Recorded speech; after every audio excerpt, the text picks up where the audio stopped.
Hi and welcome or welcome back to my channel. My name is Belle and I create oracle decks full of magic and heartwarming stories.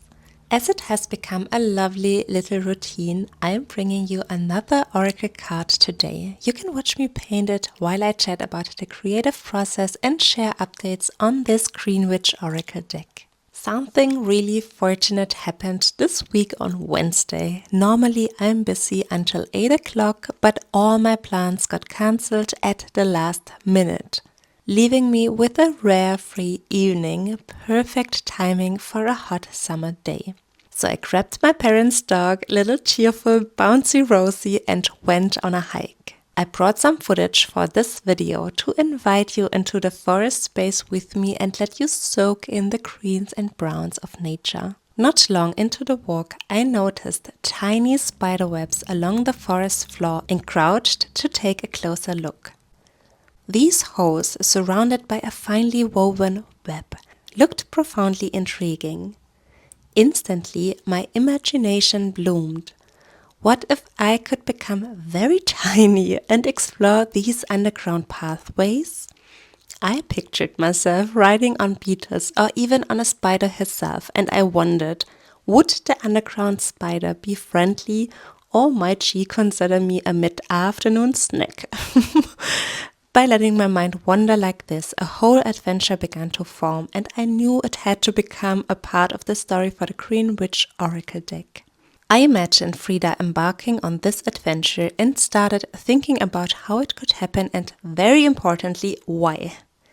After all, this deck is about Frida's journey to becoming a green witch, a journey of following one's purpose and mastering challenges along the way. In the first deck, the Witch Cat Oracle, Frida and Lottie naturally followed their hearts, and they didn't worry too much about whether they were doing the right thing or whether what they wanted was valid.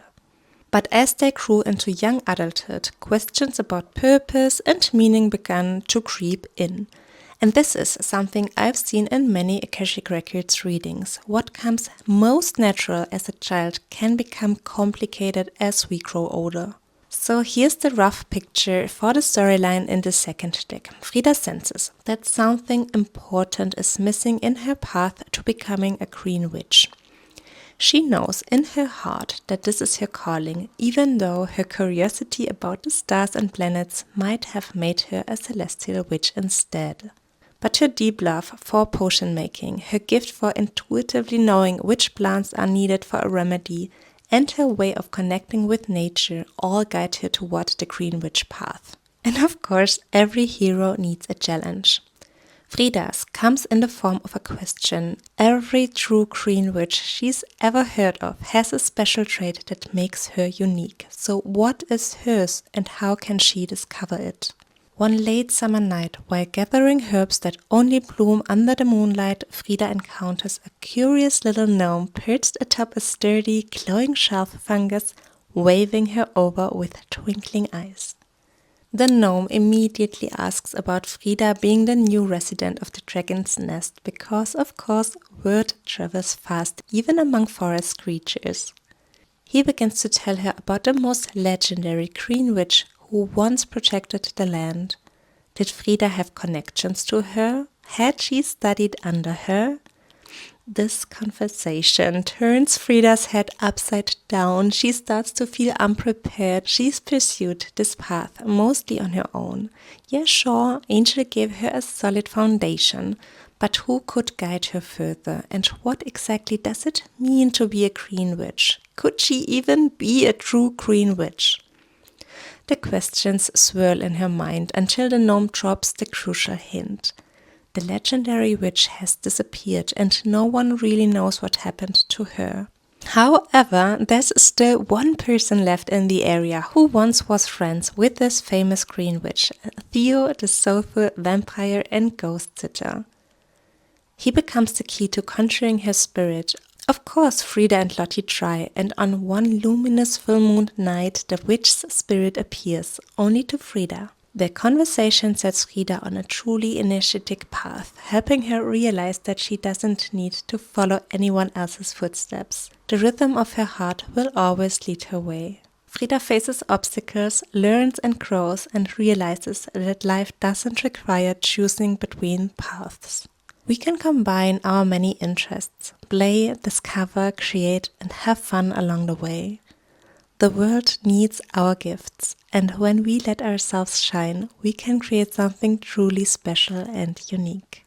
So for now, I would love to let you enjoy the painting process, and I am so happy how this painting turned out in the end. I love this card.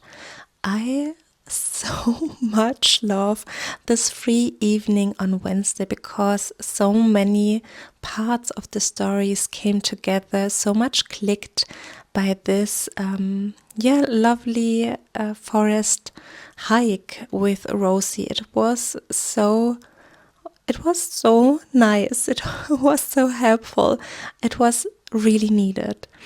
And I will see you at the end of this video and enjoy.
So I really hope that you enjoyed this video. As always, I hope that you feel so inspired, that you feel very welcome, and it was lovely to have you here with me. As I say very often, it is such an honor to have you here by my side, and that you are a witness of this oracle deck coming together.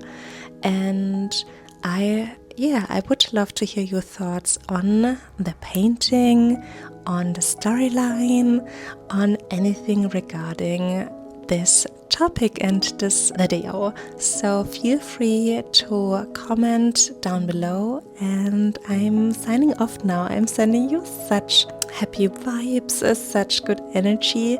I love you. I will see you soon. Bye bye. Have a lovely time. Mwah.